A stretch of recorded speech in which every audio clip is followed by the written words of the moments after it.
Good morning, YouTube. We're in Los Angeles this morning, and we're going to fly to San Diego, California, or Quezon.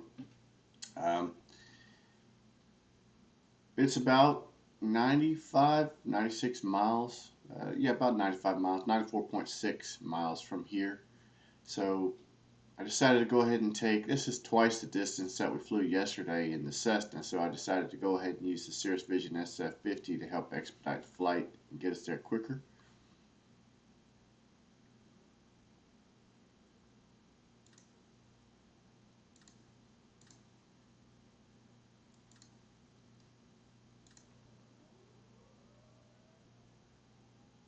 Now, when I'm in this aircraft, I typically have to be mindful of the mixture being full forward on the yoke, or the engines will automatically cut off on me. So I've already gone ahead and taken care of that.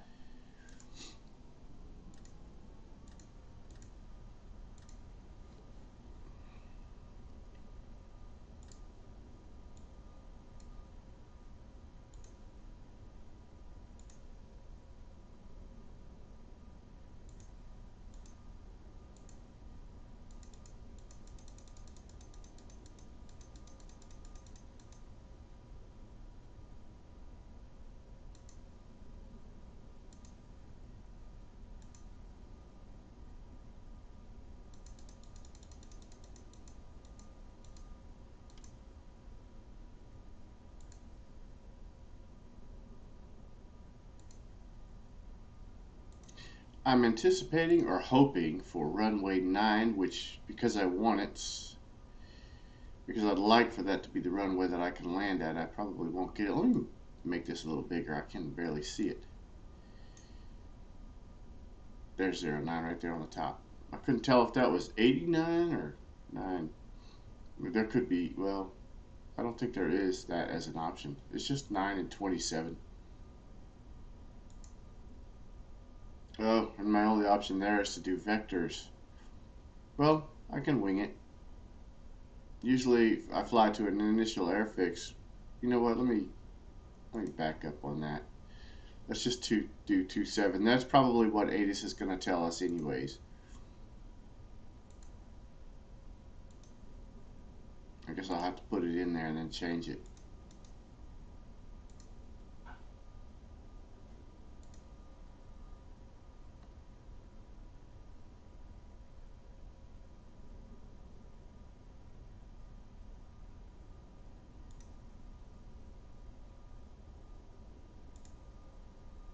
So minimums for 29, I'll have to look that up.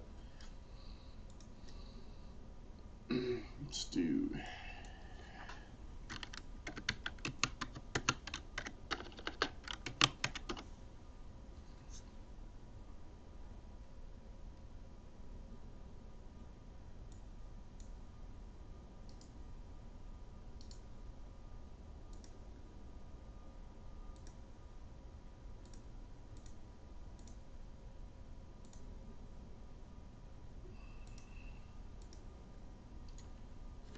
Alright, ATIS is 134.8. Approach. And that's at 29, 27, right?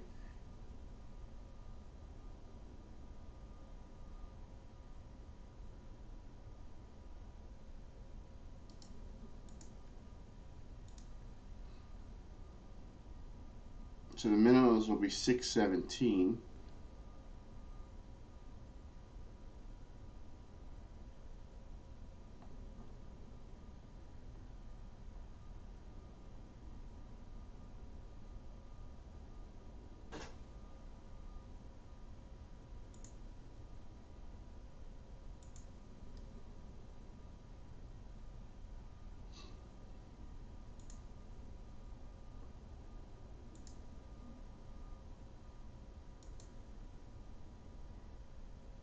Alright, so we're going to go ahead and set the radio. ATIS is 134.8.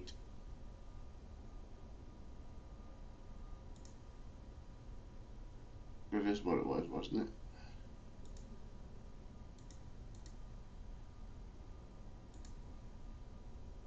Yeah, 134.8. And 111.5 for the nav.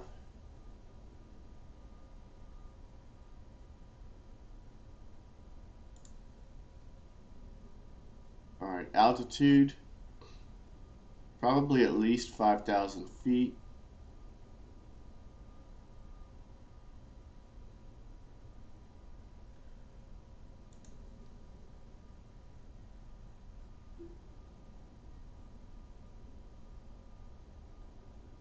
And the brakes on here are on this little panel.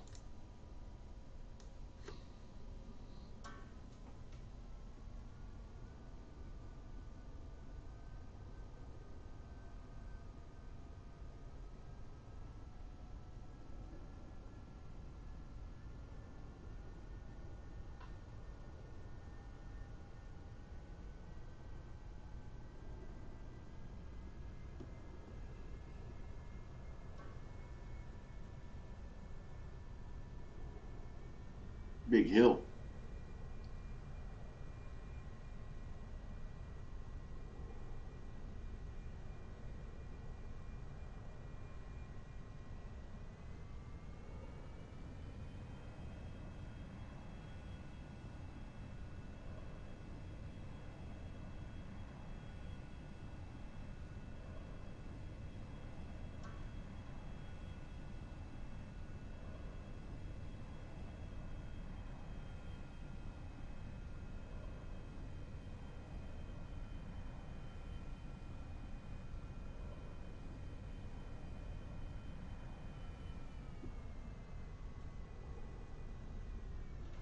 Alright, now that I'm over the hill, let me zoom out on this panel here.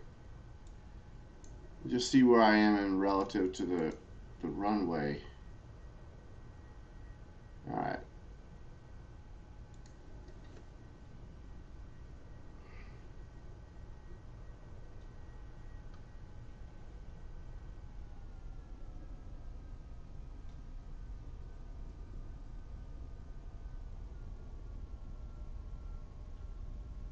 We're just coasting down the hill here.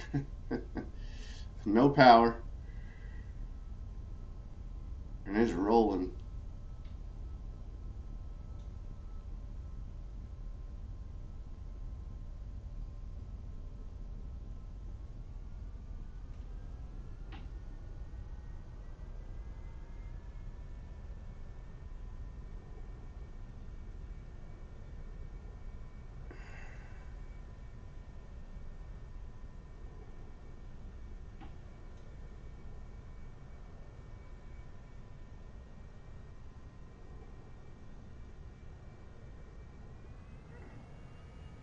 Wow.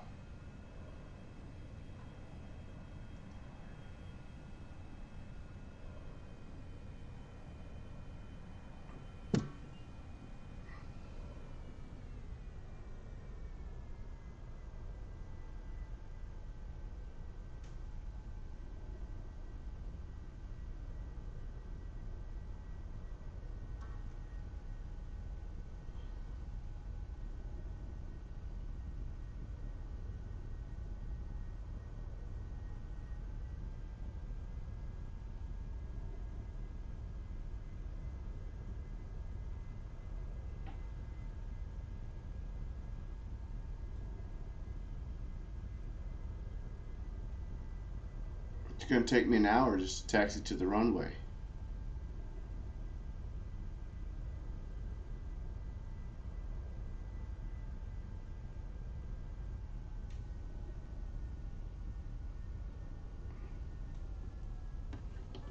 Helicopter.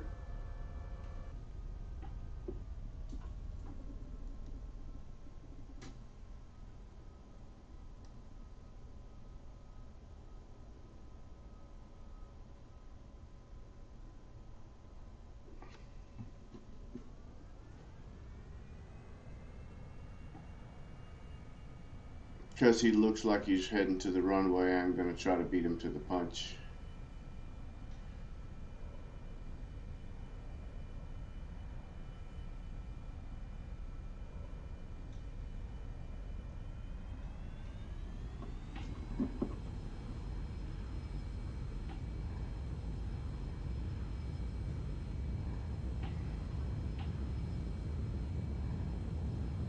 rotating. Gear up.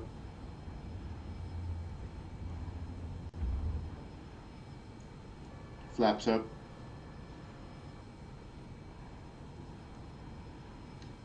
Autopilot engaged. I might get a steeper climb here and then engage it.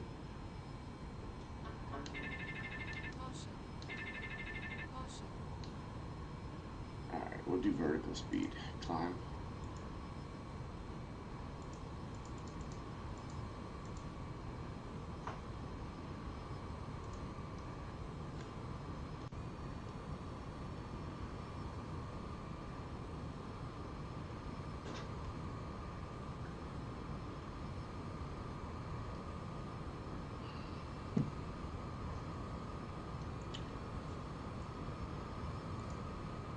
Turn off the landing lights.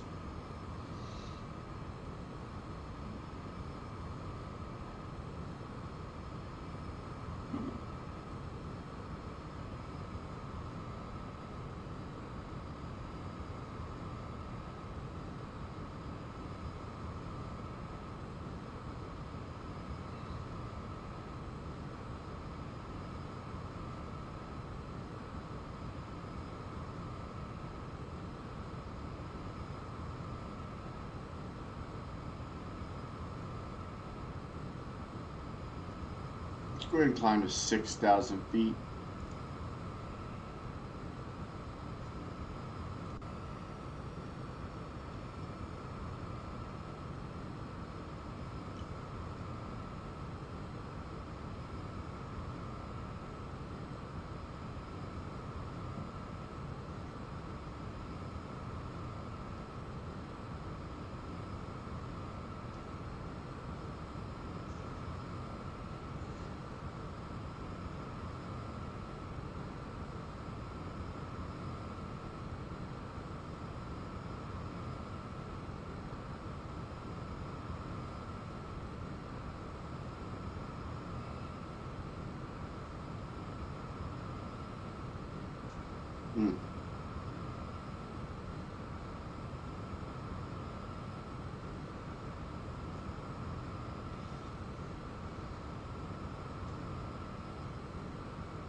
I'm also going to go ahead and select approach here. Have that ready. We're nearly at 6,000.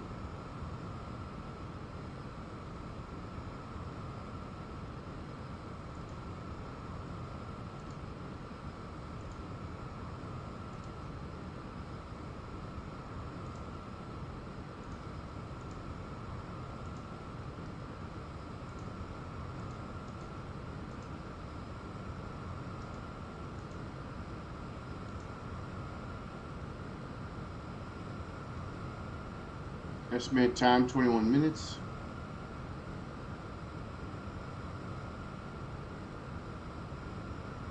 That's just to our first waypoint. Lindy.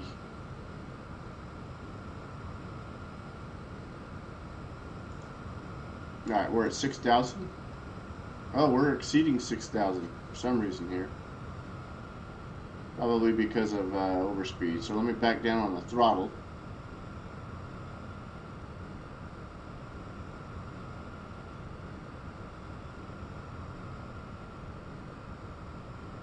Get the aircraft settled out.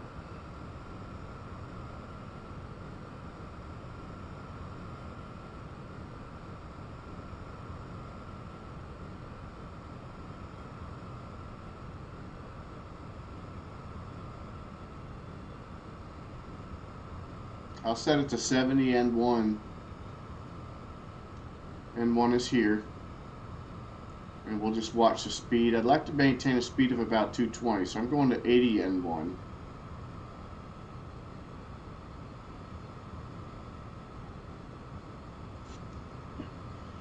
See what that does.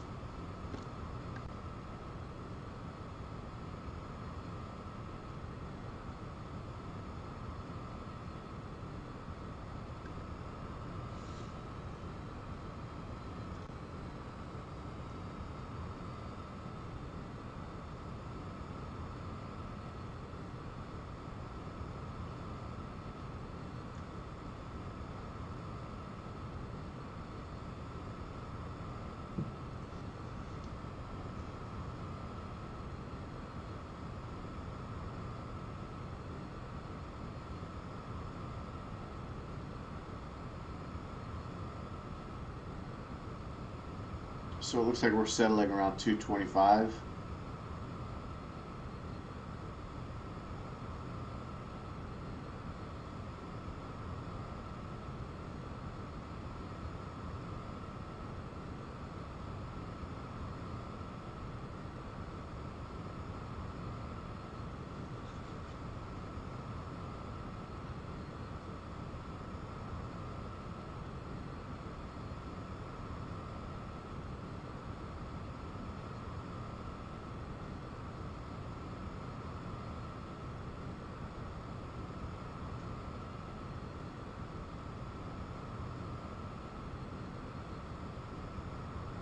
Oh, I meant to set the nav radio. I thought I did. 113.5, but we're still 87 nautical miles away, so it probably won't pick up. When it does, you'll see distance information showing up in the DME here for nav 1, the 111.5.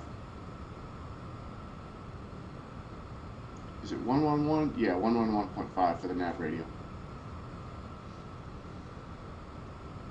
And the second one here needs to just be changed. And that information typically coincides with what you see up here. So we have a distance of 85 miles. And we have 84.9 down here. And that's changing, that's why it's, but if you look real quick before it changes, you'll see they match.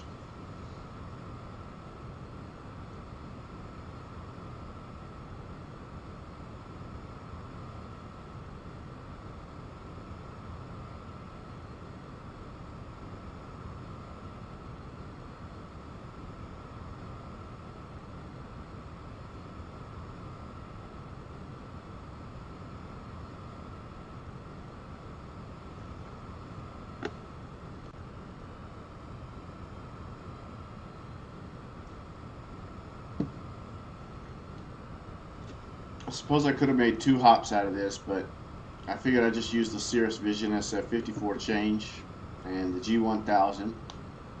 I do like this aircraft. It's pretty relatively easy to fly.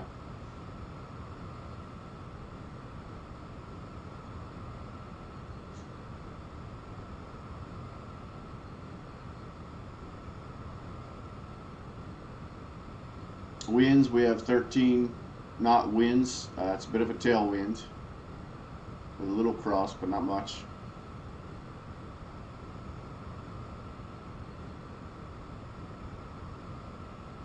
ATIS is programmed. COM 1 is on, so once we're within range,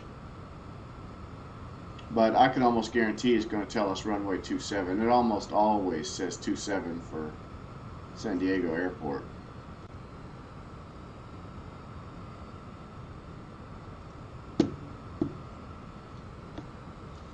Besides the direction we're heading with a 13 knot tailwind, it's most definitely, I mean, there's yeah, I don't really need to say more. It'll be 27.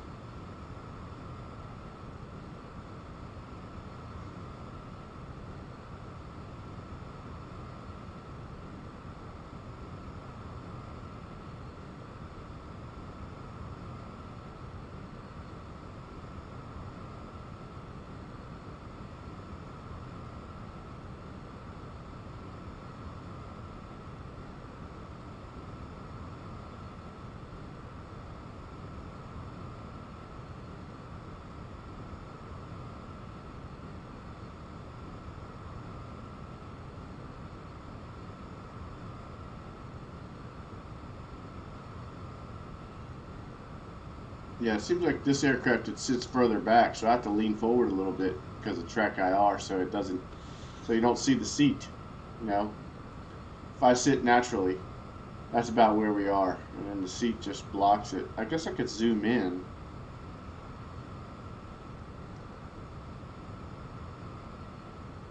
But if I zoom in, that might be a bit much. Let me move forward.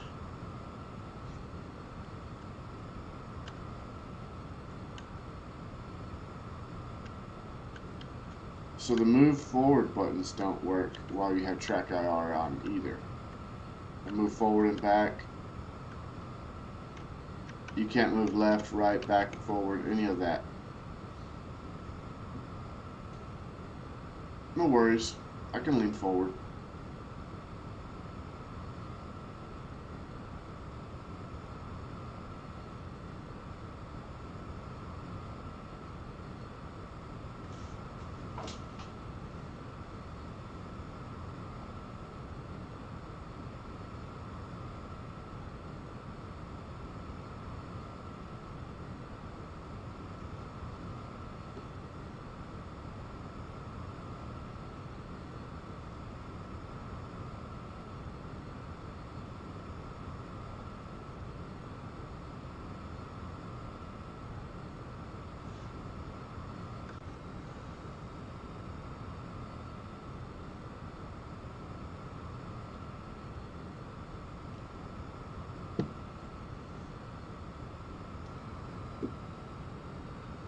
Oh, that's weird.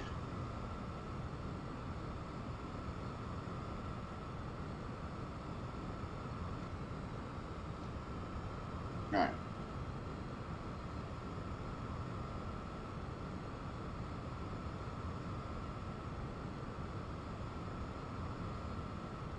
Still nothing showing up on the DME, but we're 63 nautical miles away.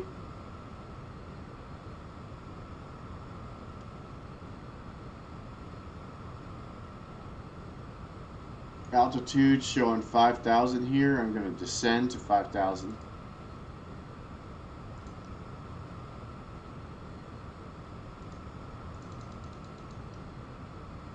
San Diego INTL information. ATIS. 1800 Zulu weather. Wind light and variable. Visibility 5.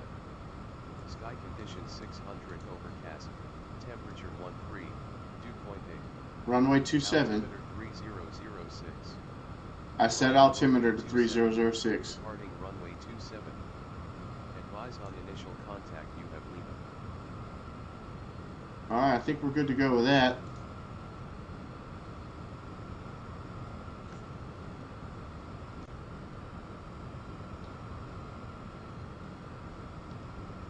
Some clouds.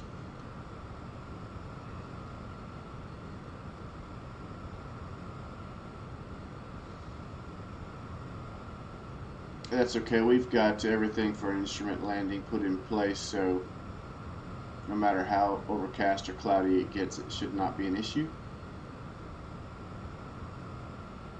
I'm also fairly familiar with the San Diego area, so I'll know where the runway is if I can see anything at all.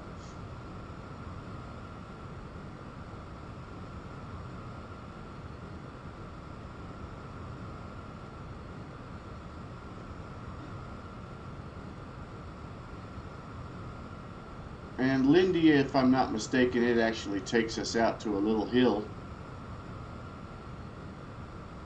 And then it'll turn us around right at that hill. And we'll head right back towards that runway. The city will be off to our left.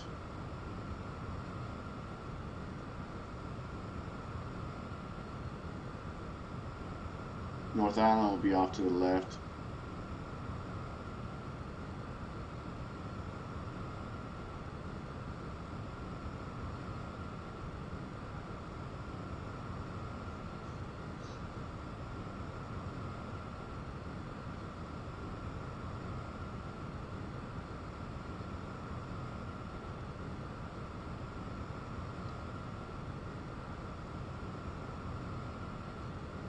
I think typically what this altitude is right here is just what you need to be at for your initial fix. 5,000 feet, your initial air fix there, 5,000. And that's why it shows up like that, so that when you get there, and I know we're still, several miles out, but so that you'll know what altitude you need to be before you get there.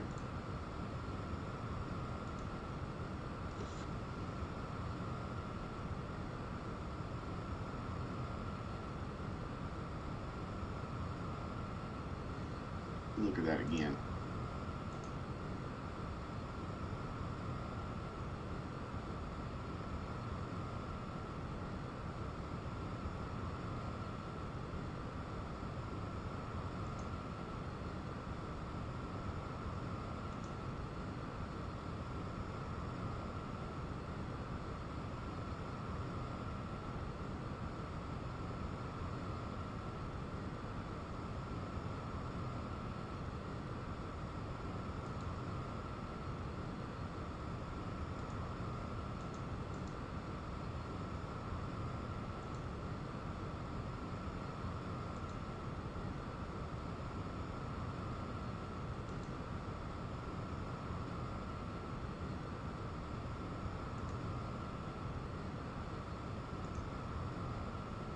Yeah, see Lindy, that green region there?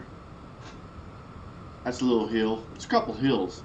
Looks like we'll be flying right in between them a little bit, and then right up to the edge of that one, turning around, coming back in 270. North Island is right here.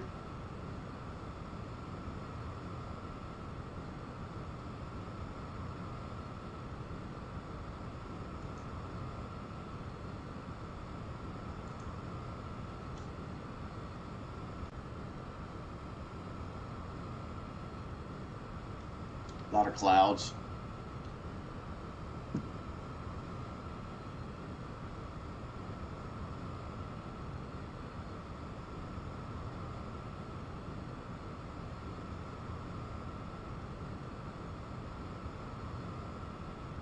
This is the default X-Plane 11 Cirrus Vision SF50 Generation 1 model.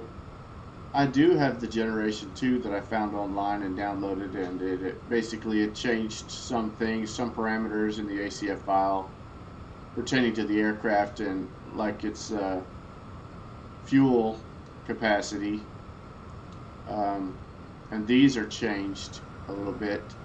Oh wow, let me slow this thing down some. We got some turbulence or something.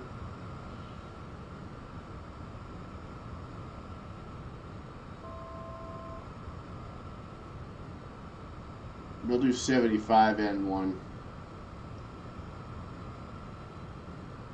We were at 230, and then we must have hit a little turbulence, and it put us right at 250. I could hear the engine change. Tell you what, I'll do 78. How about that? 79. We'll see what that does. So yeah, I have the Generation 2, and it changed some of the fuel capacity, or how the fuel burn on the aircraft, as well as these panels are a little different. And there's a auto throttle function for the autopilot that this aircraft does not have. So like when I say I'll adjust the throttle, though I might be able to adjust my altitude, fly to it and hold. For the throttle, for our speed, all that, I have to manually adjust that for this Generation 1 aircraft. But if you want it to be more like an airliner, you can get the Generation 2 and have the auto throttle functionality. But to be honest, I like this aircraft so much as it is, and I adjusted the ACF file myself for the Generation 1 aircraft to make the fuel burn more like real life. And not burn quite as quickly as it does in X-Plane 11 by default. So I enjoy just flying around in the Generation 1 now, even though it doesn't have the auto throttle. And I'm so used to adjusting the throttle for the Cessna anyways, the auto throttle isn't a must-have for me.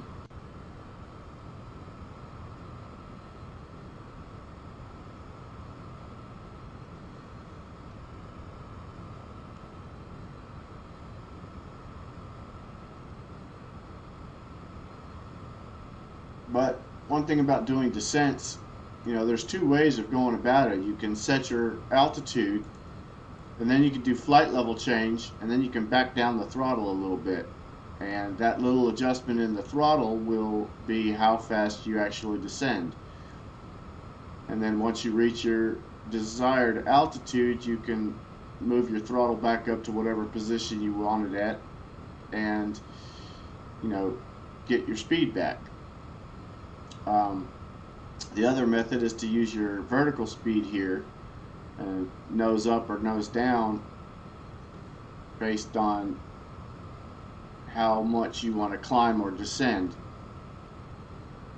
So I typically use the VS button as opposed to flight level change, but that works the same way for both the Cessna. Well, it probably works the same way for any aircraft that's equipped with the G1000.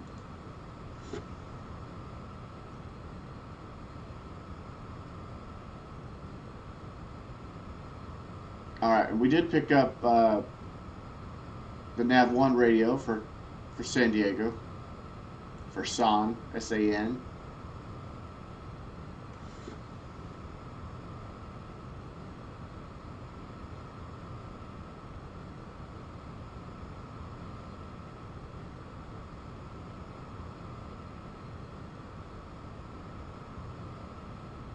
And we don't need to have the radio programmed in there, but you know, for navigation purposes, if something were to happen to the GPS or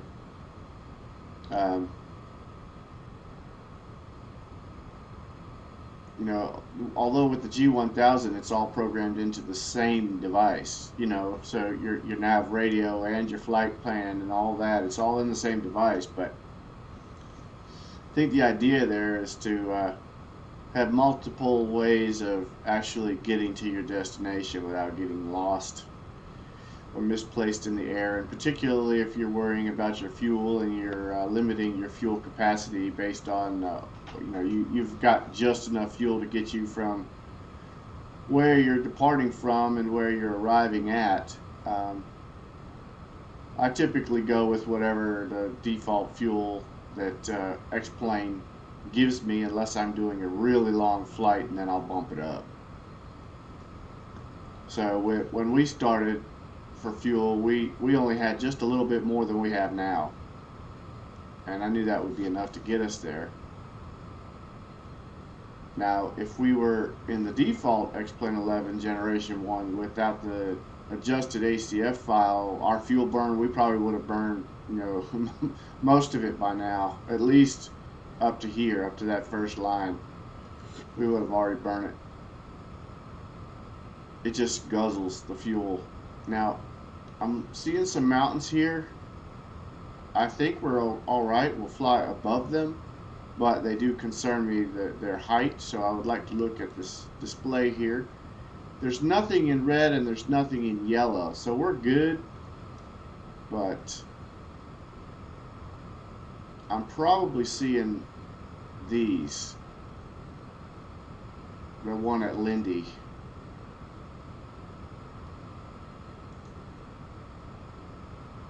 Or maybe it's just that little one right there. Tell you what, let's step outside and have a look.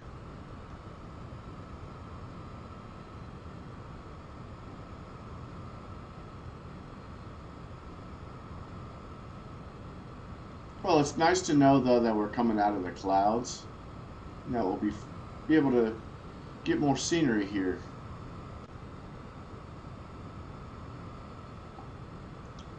As cool as it is to think, oh yeah, I would love to fly in the clouds, when you're actually up there in the clouds, well, it's not quite as fun because it's all white, less scenic.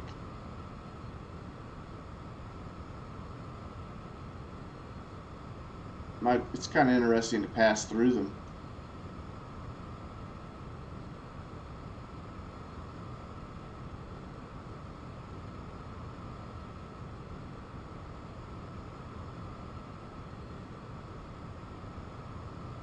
Alright, looks like we're about 2 minutes 42 seconds from Lindy, our initial fix. And from there I'll begin watching the approach to make sure that it's doing everything that it needs to. As many times as I've done the approaches with the G1000, I feel confident I'll make fewer mistakes. Think about the time we get to Lindy, I'll go ahead and turn the landing lights on. In fact, I might just do it now so I don't have to think about that. So the landing lights are on. All we got to worry about is flaps, speed, and gear. And my gear, you know, once I start extending flaps and slowing the aircraft down to a certain point, I'll be alerted for the gear. So really just speed, just like the Cessna. We need to worry about speed and flaps. Just, you know, making sure that we're coming into the landing and doing it at the right speed and not going to hit anything, and we've got the approach picked up. We're on the glide path.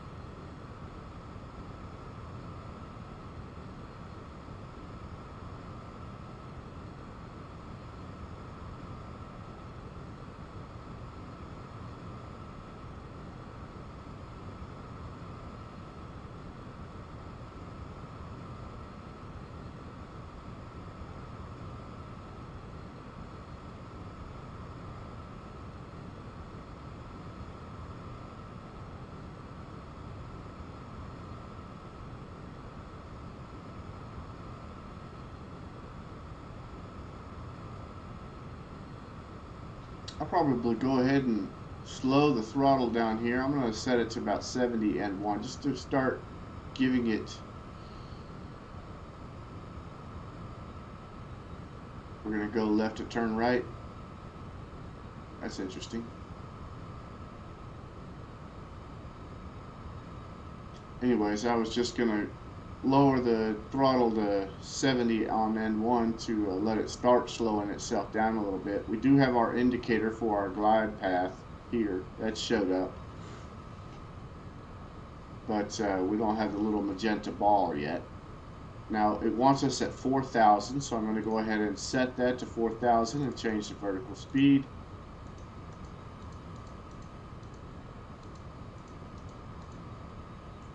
Get us at 4,000.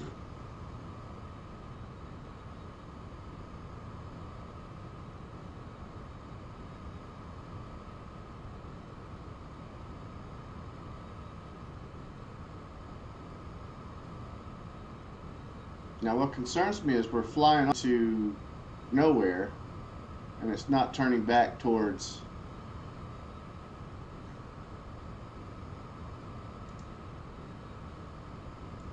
that's because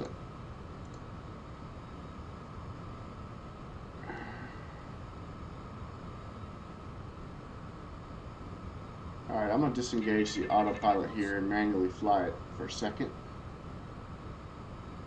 around these mountains.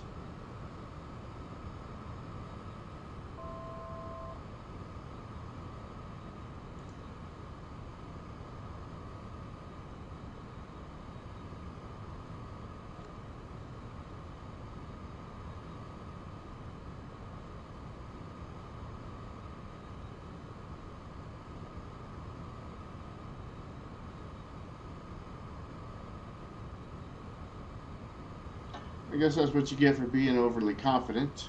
I was fairly confident. Now, where am I here? Track IR is giving me a bit of an issue. It's like, oh yeah, you know, I'm confident I'll be able to do it with the G1000. Alright, autopilot, nav, and approach.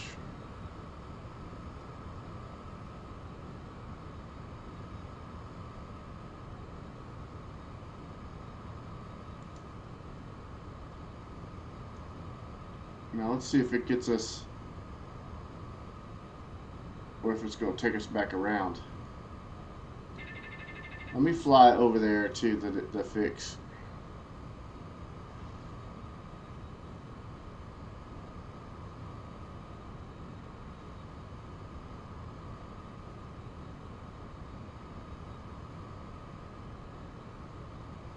We have GPS selected. So the other thing I could go ahead and do is proc and activate the approach, and then do the autopilot again for nav and approach, and it should just fly us in. We'll see. Should have flown us in before.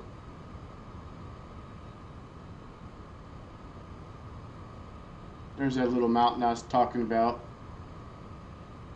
and the other one is on this side right here. We just kind of fly in between them. North Island is out this way.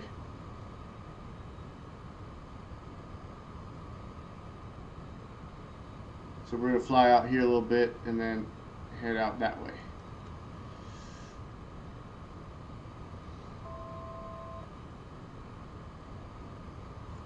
I'm going to back our speed down some. It looks like we did lose our little magenta bar, but maybe once we reach this next fix, it will come back, perhaps. At least I hope. Yeah, it did. Okay. I'm backing our speed down, deploying some flaps.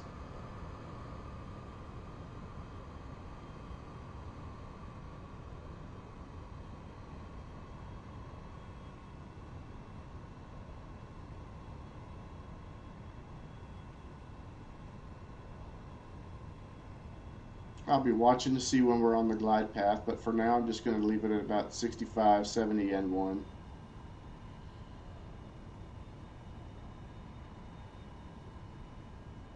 Once we've intercepted the glide path, I'll do the next stage of flaps and the gear.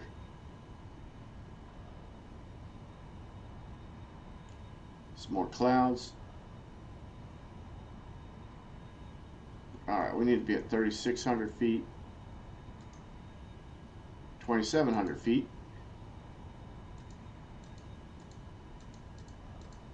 Alright, let's go ahead and do the vertical speed.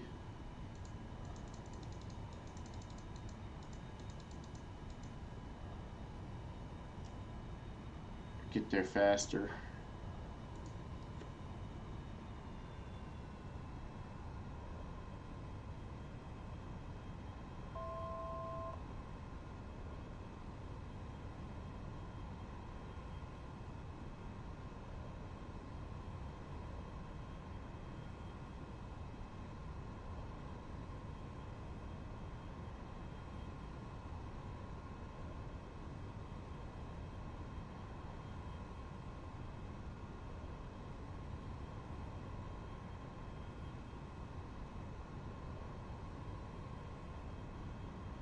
.5 miles from the fix, but we're almost at the assigned altitude or the desired altitude, and then we should be intercepting the glide slope.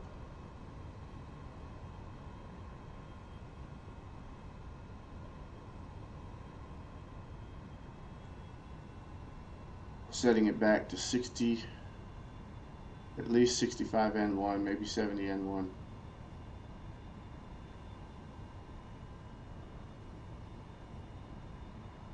Okay, we have the ball, the magenta ball, and we should be on the glide path here any minute. There we are, we've got the glide path. Alright, so I'm lowering N1 and lowering some flaps here and the gear.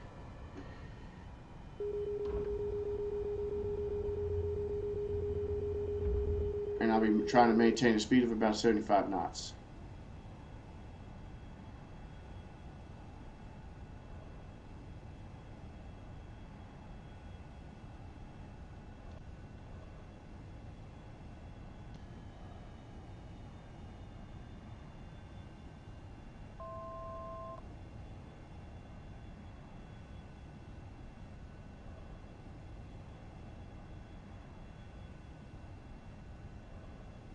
Maybe 5 knots.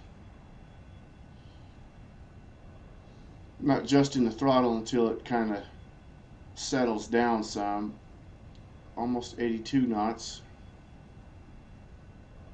I'll do 60 and 1. And then once it gets right around 75 knots, I'll give it more power.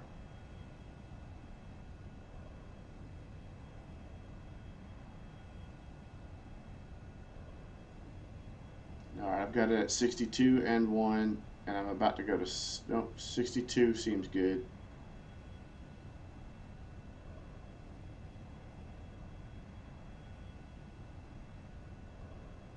Can't see much of anything, and our MDA was 620.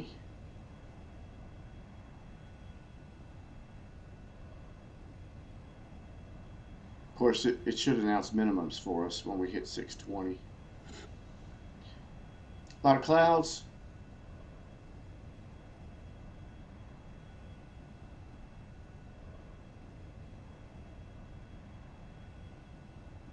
Nothing to see out there.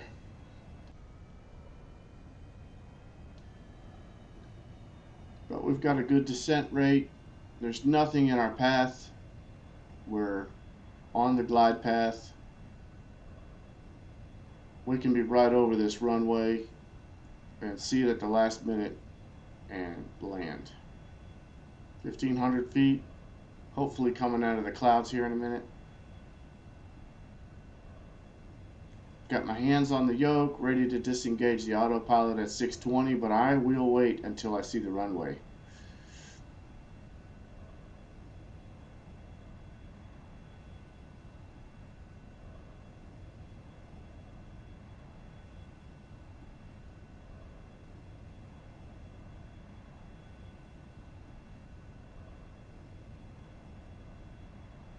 looking at the terrain on the multifunction display, there are things there that are becoming a threat to us. They're yellow, not red.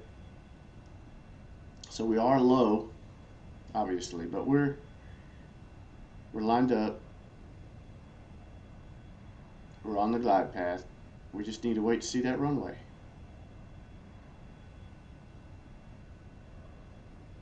Where is that runway?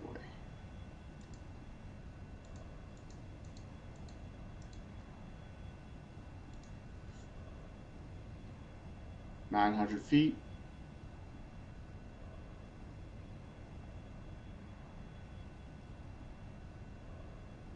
$800.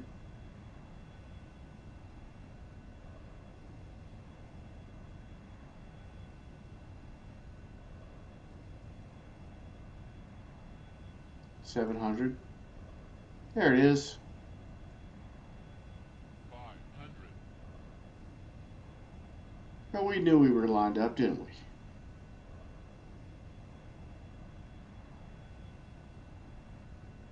$640, MDA 620.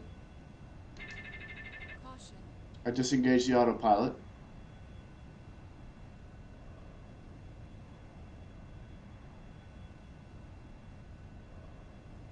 That was a good instrument landing. That one right there just demonstrates why you need to be good at instrument landings.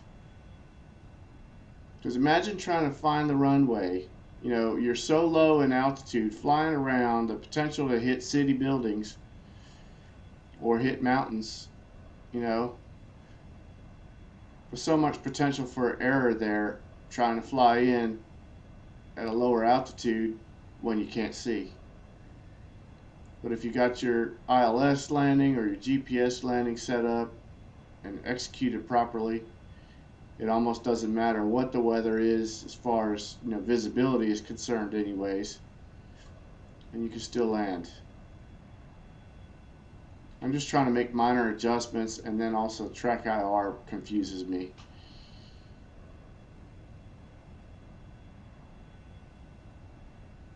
As far as my position to the line. Alright, I'm going to nose up, throttle back, and I'm just floating. Come on now. There we are.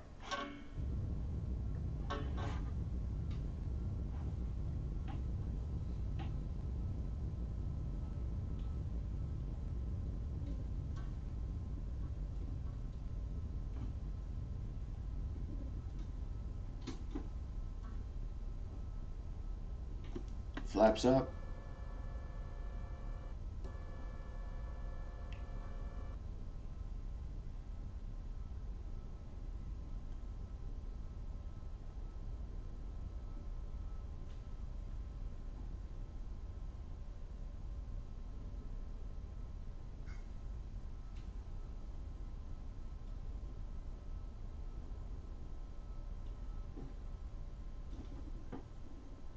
We'll just put it right here.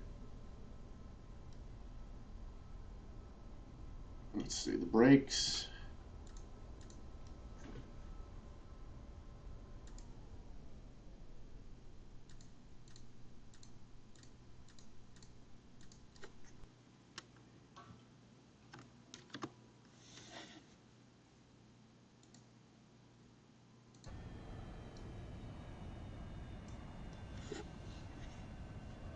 City of San Diego.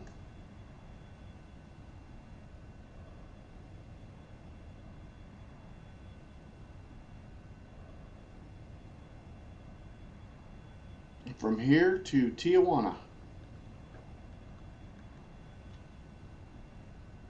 Tijuana's right next door, just slightly south of us.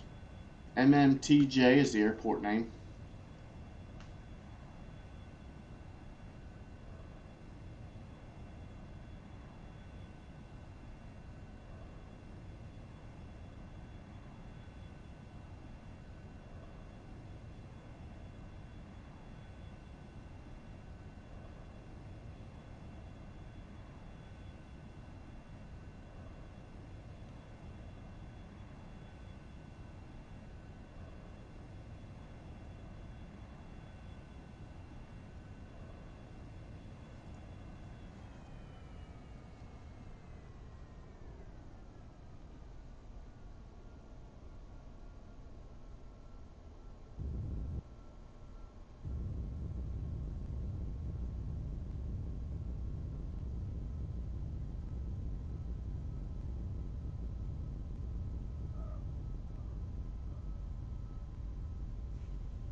Yeah, I hadn't used Trek IR with that particular aircraft. That was my first time.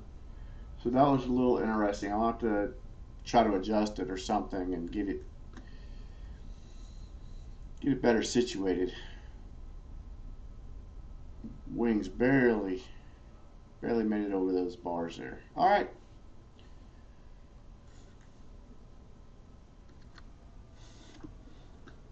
Well, YouTube, thank you for watching and joining me for this flight this morning, and I'll see you next time.